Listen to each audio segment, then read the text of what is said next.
안녕하세요. 매디미닛입니다. 최근에 흥미로운 연구 결과들을 정리해서 전해드립니다. 같은 나이인데 뇌 노화 속도가 다른 이유는 무엇일까요? 이번 연구는 뇌 노화에 영향을 주는 환경적 요인을 분석하기 위해 34개국 1만 8천 명 이상의 뇌 MRI 데이터를 조사했습니다. 연구진은 대기오염뿐만이 아니라 교육 수준, 사회적 불평등, 정치적 환경까지 포함한 다양한 환경 요인을 분석했습니다. 이런 환경의 종합을 엑스포좀이라고 부릅니다. 대기오염 같은 물리적 환경은 뇌의 구조 변화와 사회적 불평등 같은 사회 환경은 뇌의 기능 변화와 더 밀접하게 연관됐습니다. 환경 부담이 높은 사람들의 뇌 노화 위험이 최대 9배까지 높아졌습니다. 흥미롭게도 그 영향력은 알츠하이머병 같은 임상 진단보다도 더 크게 나타난 것입니다. 이 연구는 뇌 건강이 유전이나 생활 습관뿐 아니라 사회와 환경의 영향도 크게 받는다는 점을 보여줍니다. 다만 국가 단위의 지표를 사용한 만큼 개인에서 어떤 요인이 뇌 노화를 일으켰는지 확인할 수 없다는 점과 환경 요인과 뇌 노화 사이에 직접적인 인과관계를 증명하지는 못했다는 한계가 있습니다. 코로나19 이후 mRNA 백신은 큰 관심을 받아왔습니다. 그렇다면 이 기술을 다른 백신에도 적용할 수 있을까요? 이번 연구는 50세 이상 성인 4만 명 이상을 대상으로 진행된 대규모 3상 임상 시험입니다. 그 결과 인플루엔자 감염이 확인된 환자들의 비율은 mRNA 백신군에서 2.0%, 기존 백신군에서 2.8%였습니다.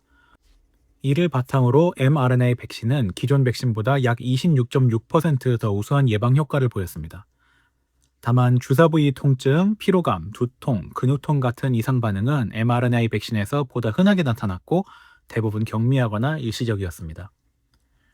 이 연구는 mRNA 백신 기술이 코로나19를 넘어 독감 예방에도 활용될 가능성을 보여줍니다. 그러나 입원이나 사망과 같은 중증 질환 예방 효과는 아직 확인되지 않아 추가 연구가 필요합니다.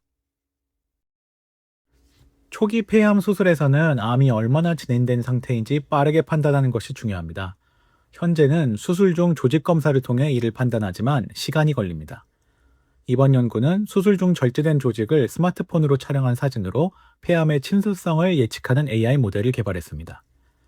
연구진은 중국 3개 병원에서 1,700명 이상의 환자와 약 3,000장의 수술 사진을 수집해서 AI 모델을 학습시켰고, 이는 폐암의 침습성을 구별하는 데 높은 정확도를 보였습니다. 또한 흉부외과 의사가 AI의 도움을 받았을 때 종양 등급을 맞히는 정확도가 약 64%에서 73%로 향상됐습니다. 이 연구는 별도의 고가 장비 없이 스마트폰 사진만으로 수술 중 의사결정을 지원할 가능성을 보여줬다는 점이 가장 흥미롭습니다. 다만 특정 국가의 환자만을 대상으로 한 연구였으며 실제 치료 결과를 개선하는지를 확인하려면 추가 연구가 필요합니다. 청소년 자해는 전 세계적으로 중요한 정신건강 문제입니다. 특히 SNS와 온라인 환경에서 자해 관련 이미지를 쉽게 접할 수 있는데 이런 이미지가 자해 충동에 어떤 영향을 주는지는 아직 완전히 밝혀지지 않았습니다. 이번 연구는 최근 자해 경험이 있는 청소년 50명을 대상으로 사회적 배제 경험이 자해 관련 이미지에 대한 반응을 어떻게 바꾸는지 조사했습니다. 사회적 배제를 경험한 청소년들은 처음에는 자해 이미지를 피하는 경향을 보였지만 한 번 시선이 향한 뒤에는 주의를 돌리는데 더 큰 어려움을 보였습니다.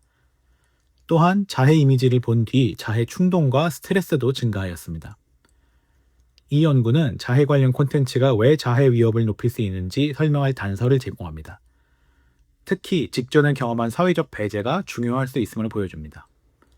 다만 참가자가 적은 실험 연구였기 때문에 실제 환경에서도 같은 현상이 나타나는지는 추가 연구가 필요합니다. 지금까지 매디미닛이었습니다. 다음에 또 재미있는 연구 이야기로 찾아뵙겠습니다.